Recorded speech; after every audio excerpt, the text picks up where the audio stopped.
காவிரி கரையில் இருந்து வெளிவரும் வைகரை சிந்தனைகள். அக்ரிணை ஒவ்வொன்றும் தன் வாழ்க்கையை தொடங்குகிறது.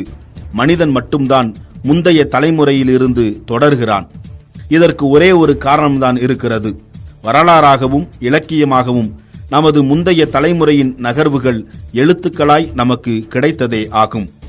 வடவேங்கடம் குமரி ஆயிடை தமிழ் கூறும் நல்லுலகத்து என்ற சிறப்பு பாயிரத்துடன் தொடங்கும் தொல்காப்பியரின் தொல்காப்பியம், சொல்லுதல் யாருக்கும் எளிய, அறியவாம் சொல்லிய வண்ணம் செயல் என செயலினை இப்படித்தான் செய்ய வேண்டும் என்பது உட்பட 1330 வாழ்க்கை தத்துவங்களை பொதிந்து வைத்துள்ள திருவள்ளுவரின் திருக்குறள், ஒருவன் முயற்சி செய்து ஏதும் பொருளை ஈட்டாமல் முந்தைய தலைமுறை சேர்த்து வைத்துள்ள சொத்தை சிறுக சிறுக அழித்து கொண்டே இருப்பானாயின் அதுவே அவனுக்கு சீரழிவாகும் எனச் சொல்லும் தேடாதலிக்கின் பாடாய் முடியும் என்ற ஔவையாரின் கொன்றை வேந்தன், புகழ், கல்வி, வழி, வெற்றி, நன்மக்கள், பொன், நெல், நல்லூல், நுகர்ச்சி, அறிவு, அழகு, பெருமை, இளமை, துணிவு, நோயின்மை, வாழ்நாள் என 16 பேறுகளை வரையறுத்த வீரமாமுனிவரின்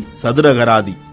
சரித்திர தேர்ச்சிகொள், சாவதற்கு அஞ்சேல், சிதையா நெஞ்சுகொள், சீருவோர் சீறு, சுமையினுக்கு இளைத்திடேல், சூரரை போற்று, செய்வது துணிந்து செய், சேர்க்கை அழியேல், செய்கையில் பொருளுணர், சொல்வது தெளிந்து சொல், சோதிடம் தனை இகழ், சௌமியம் தவறேல் என வேங்கைக்குரிய வேட்கையோடும் வேளத்திற்குரிய மிரட்சியோடும் புதிய தமிழோடு பிறந்து புதுக்கவிதையில் சிறந்து புரட்சி எண்ணங்களோடு புரண்டு தம் கவித்தரத்தால் காலமெல்லாம் இரவா புகழோடு நிற்கிற முண்டாசு கவிஞன் பாரதியின் கவிதைகள்.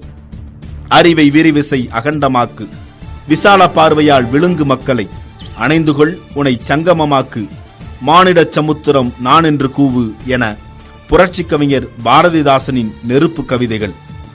எழுதியதெல்லாம் மொழிபெயர்ப்புதான். இளைஞர் விழிகளில் எரியும் சுடர்களையும் போராடுவோரின் நெற்றிச் சுளிப்புகளையும் இதுவரை கவிதை என்று மொழிபெயர்த்திருக்கிறேன் என நெருப்பு கக்கும் பாவலர் இன்குலாப்பின் கவிதைகள். என் வீட்டு வாசல் ஒரு பூம்பும் மாட்டுக்காரன், அவன் சொல்வதற்கெல்லாம் அந்த மாடு தலையாட்டி கொண்டிருக்கிறது மனிதனைப் போல. ஒரு கம்பீரமான யானை தெருவில் தன் துதிக்கியை நீட்டி பிச்சை வாங்கி கொண்டிருக்கிறது மனிதனைப் போல என ஆலாபனை சொல்லும் கவிக்கோ அப்துல் ரஹ்மானின் வரிகள். நொறுக்குவான் பண்ணையாரை எல்லா கோபங்களோடும் சுடுகாட்டில் என கோபம் கொப்பளிக்கும் அண்ணன் அறிவுமதியின் கவிதைகள்.